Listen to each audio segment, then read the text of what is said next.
Bismillahirrahmanirrahim. Assalamualaikum warahmatullahi wabarakatuh. Kembali bertemu dengan saya. Kali ini kita akan melanjutkan materi audit sistem informasi untuk pertemuan ke-14, yaitu di sini kita akan membahas mengenai audit sumber daya manusia perusahaan. Lingkup, ruang lingkup di sini audit SDM adalah proses evaluasi atas berbagai aktivitas manajemen SDM yang bertujuan memperbaiki aktivitas-aktivitas tersebut. Jadi di sini audit sumber daya manusia itu sendiri adalah proses evaluasi atas berbagai aktivitas manajemen SDM yang bertujuan untuk memperbaiki kegiatan atau aktivitas di dalam manajemen SDM itu sendiri. Audit SDM memberikan umpan balik mengenai seberapa baik para manajer menjalankan tugas-tugas yang terkait dengan pengelolaan SDM. Jadi di sini audit terhadap para manajer dan para anak buahnya di semua divisi di suatu perusahaan, seberapa baik mereka menjalankan semua tugas-tugas sesuai dengan tupoksinya di perusahaan tersebut.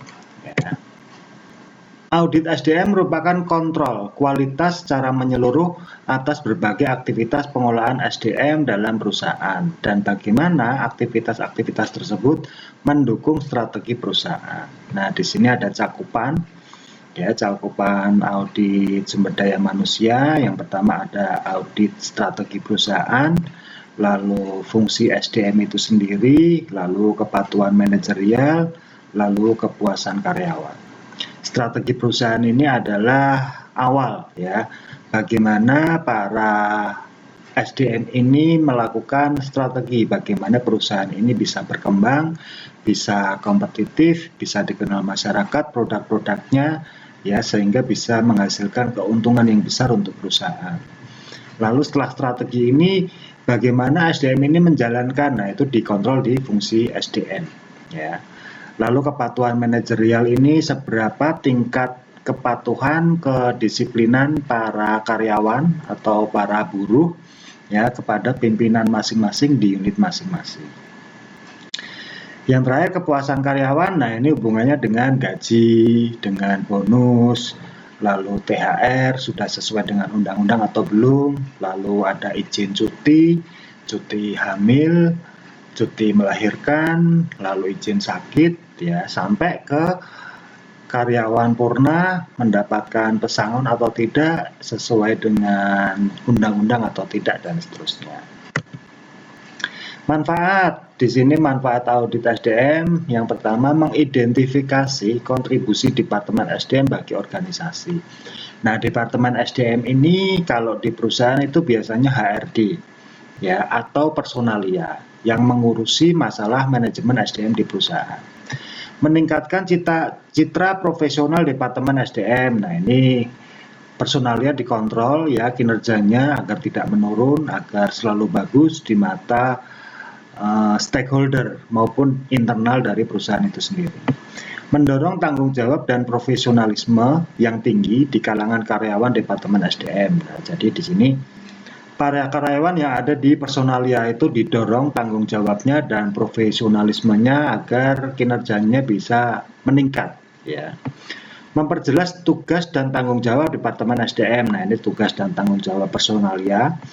Mendorong keseragaman kebijakan-kebijakan dan praktik-praktik personalia. Nah, ini kebijakan-kebijakan yang dikeluarkan oleh perusahaan ini yang mengelola adalah HRD atau personalia. Nah, di sini dikontrol juga agar seragam, agar tidak pilih-pilih satu aturan untuk semua, berlaku untuk semua karyawan di sini.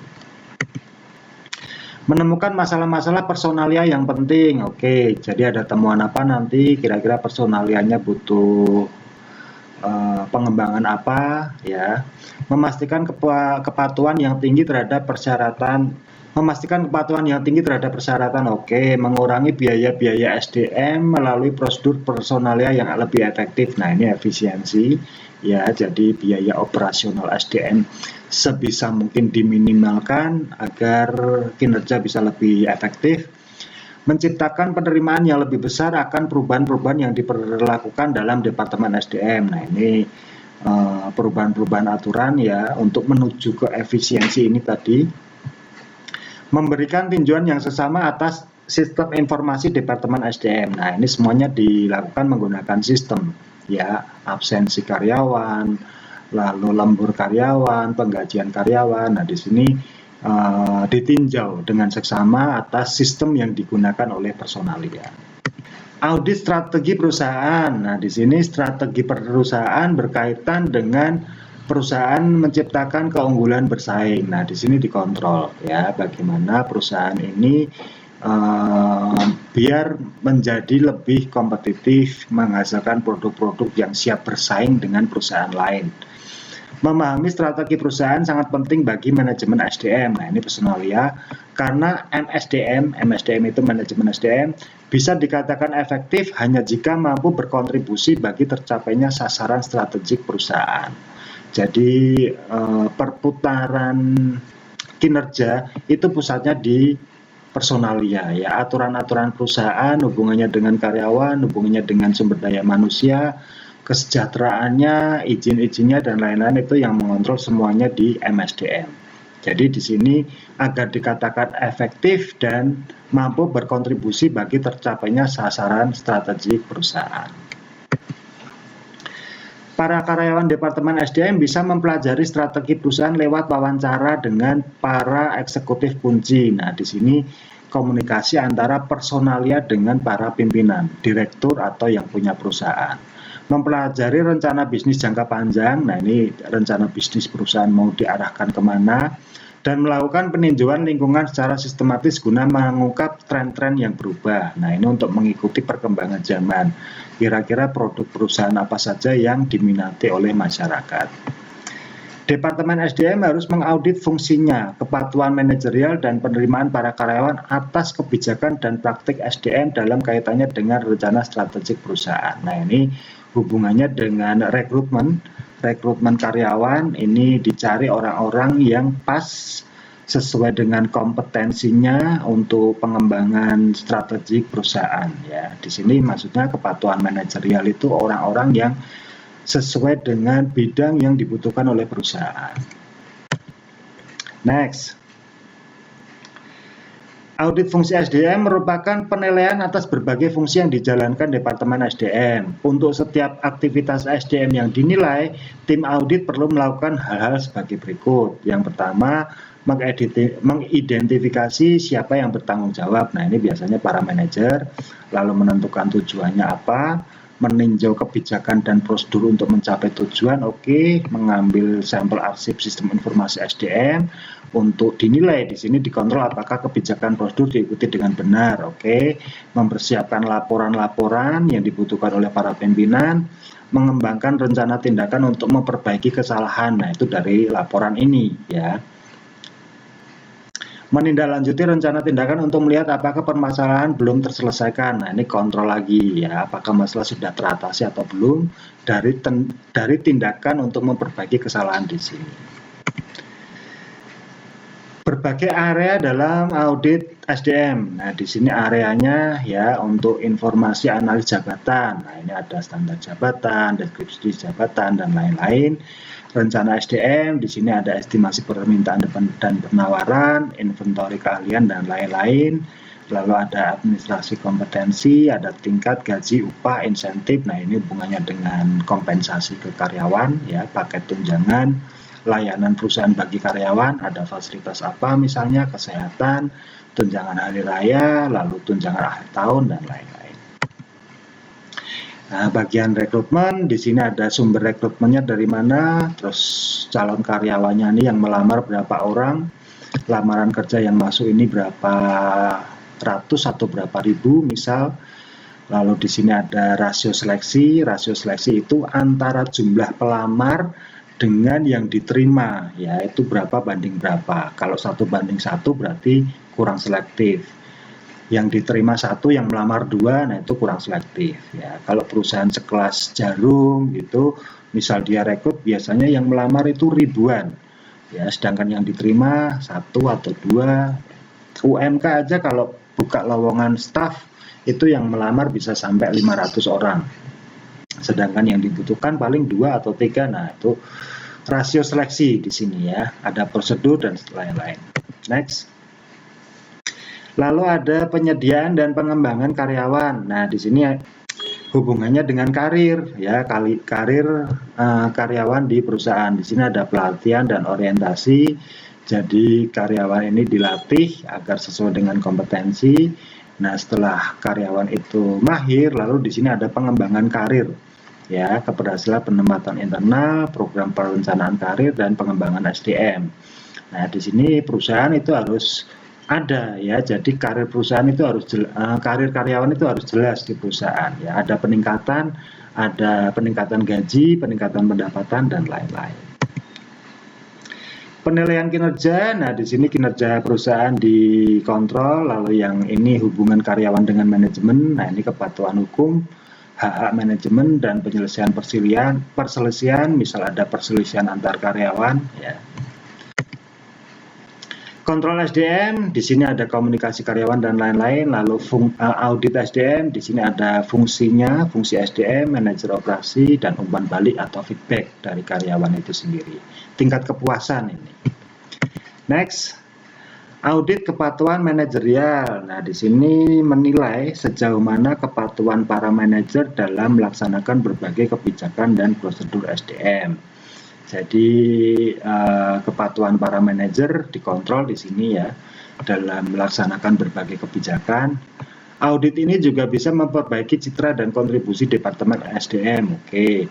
Para manajer operasi akan lebih menghargai Departemen SDM ketika tim audit meminta masukan dari mereka. Jadi di sini manajer operasi akan lebih menghargai para personalia ini ketika tim audit datang dan meminta masukan dari mereka dan menindaklanjuti kira-kira masalah di divisi ini apa ya yang dikeluhkan ya para manajer. Setelah itu ditindaklanjuti, ada pengembangan dari pimpinan. Kinerja Departemen SDM dinilai efektif jika mampu mencapai tujuan perusahaan. Oke, jika kebutuhan karyawan tidak terpenuhi, maka cenderung akan timbul turnover, kemangkiran. Nah, ini aksi ya, aksi para buruh atau para karyawan ketika hak-hak mereka tidak tercukupi. Nah, biasanya di sini didampingi dengan para aktivis serikat pekerja ya yang membela hak para buruh di sini ya. Next. Untuk mengetahui seberapa baik kebutuhan karyawan telah terpenuhi, tim audit mengumpulkan data dari para karyawan. Nah, data ini bisa mengumpulkan informasi dari kuesioner, dari tanya jawab atau wawancara kepada para karyawan ya. Di sini informasinya bisa upah atau gaji, tunjangan, lalu praktek kepenyeliaan, rencana karir dan lain-lain ya. Pendekatan riset dalam audit. Nah, di sini audit SDM ada pendekatan komparatif ini perbandingan ya antar divisi dibandingkan, lalu bisa juga dengan pihak eksternal atau perusahaan di luar ya. Nah, di sini ada otoritas eksternal. Nah, ini mitra-mitra, stakeholder atau perusahaan luar seperti yang tadi di sini. Statistikal, nah ini berdasarkan data statistik. Kepatuhan ini berdasarkan kepatuhan kepada manajer, dan MBO ini manajemen by objektif. Nah, by objektif ini adalah menurut pendapat masing-masing pimpinan divisi itu sendiri. Ya. Ini metode riset atau penelitian dalam audit SDM.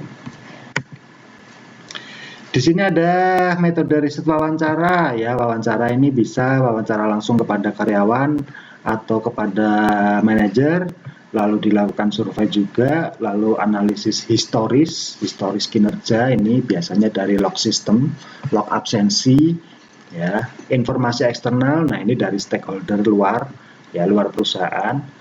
Lalu eksperimen SDM, nah ini para karyawan disampel kinerjanya seperti apa ya, dikontrol. Audit internasional, nah ini audit standar internasional berdasarkan ISO biasanya ya.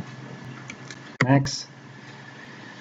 Pendekatan audit SDM yang pertama di sini menetapkan ketaatan hukum dan peraturan. Nah, seberapa patuh para buruh, para karyawan terhadap peraturan perusahaan. Oke.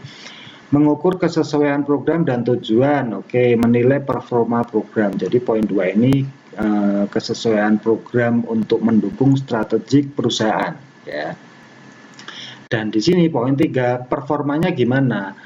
Di sini programnya bagus, tapi kalau performanya di sini kurang bagus, ya itu maka program-program yang dijalankan tidak bisa berjalan. Ini harus berbanding lurus, ya. Kesesuaian program bagus, kinerja karyawan juga bagus. Otomatis nanti penghasilan perusahaan bagus, lalu kesejahteraan karyawan juga bagus. Fungsi SDM yang pertama ada perencanaan, pemilihan, ya. Lalu pelatihan, nah ini perencanaan program, pemilihan ini pemilihan para SDM yang kompeten, lalu dilakukan pelatihan, kinerja, lalu ada penilaian, lalu ada kompensasi ini bonus, gaji, dan di sini ada hubungan ketenaga kerjaan, ini hubungan internal ya, hubungan eksternal ya. Hubungan eksternal itu apa? Hubungan eksternal itu maksudnya ada BPJS, ya, lalu ada dana pensiun, hubungannya dengan bank, dan lain-lain. Memanfaatkan temuan audit, nah di sini untuk mengidentifikasi tipe tindakan korektif yang diperlukan. Jadi ketika dilakukan audit ini ada temuan apa, ya, lalu dibutuhkan pengembangan apa, nah di sini ada korektif. Ya, koreksi yang diperlukan pada divisi tersebut agar bisa lebih berkembang. Metode untuk menganalisa temuan. Nah, di sini untuk menghasilkan temuan, di sini ada metodenya. Yang pertama, membandingkan program SDM dengan organisasi. Ya, berdasarkan audit dari beberapa sumber otoritas. Nah, biasanya ini audit itu tidak cuma satu, dari internal ada, dari eksternal ada. Nah, ini dibandingkan. Mempercayai suatu rasio atau rata-rata staf SDM dengan total. Nah, itu staf SDM ini jumlahnya berapa, totalnya berapa, kinerja yang terlaksana itu seperti apa hasilnya. Nah, ini dikontrol, ya. Menggunakan audit ketaatan untuk mengukur aktivitas SDM, apakah sesuai dengan kebijakan. Nah, ini tingkat kepatuhan para karyawan. Mengelola Departemen SDM berdasarkan sasaran. Nah, ini mengelola HRD atau personalia agar di sini dalam mengelola SDM ini sesuai dengan sasaran perusahaan. Next. Menyiapkan laporan dan rekomendasi. Di sini laporan hasil temuan, evaluasi, dan rekomendasi untuk memperbaiki kekurangan dan kelemahan program SDM. Oke, next. Nah, selesai. Thank you. Terima kasih. Sekian dulu kuliah kali ini. Semoga bermanfaat.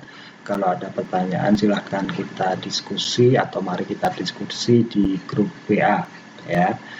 Kuliah saya tutup. Billahi taufik wal hidayah. Wassalamualaikum warahmatullahi wabarakatuh.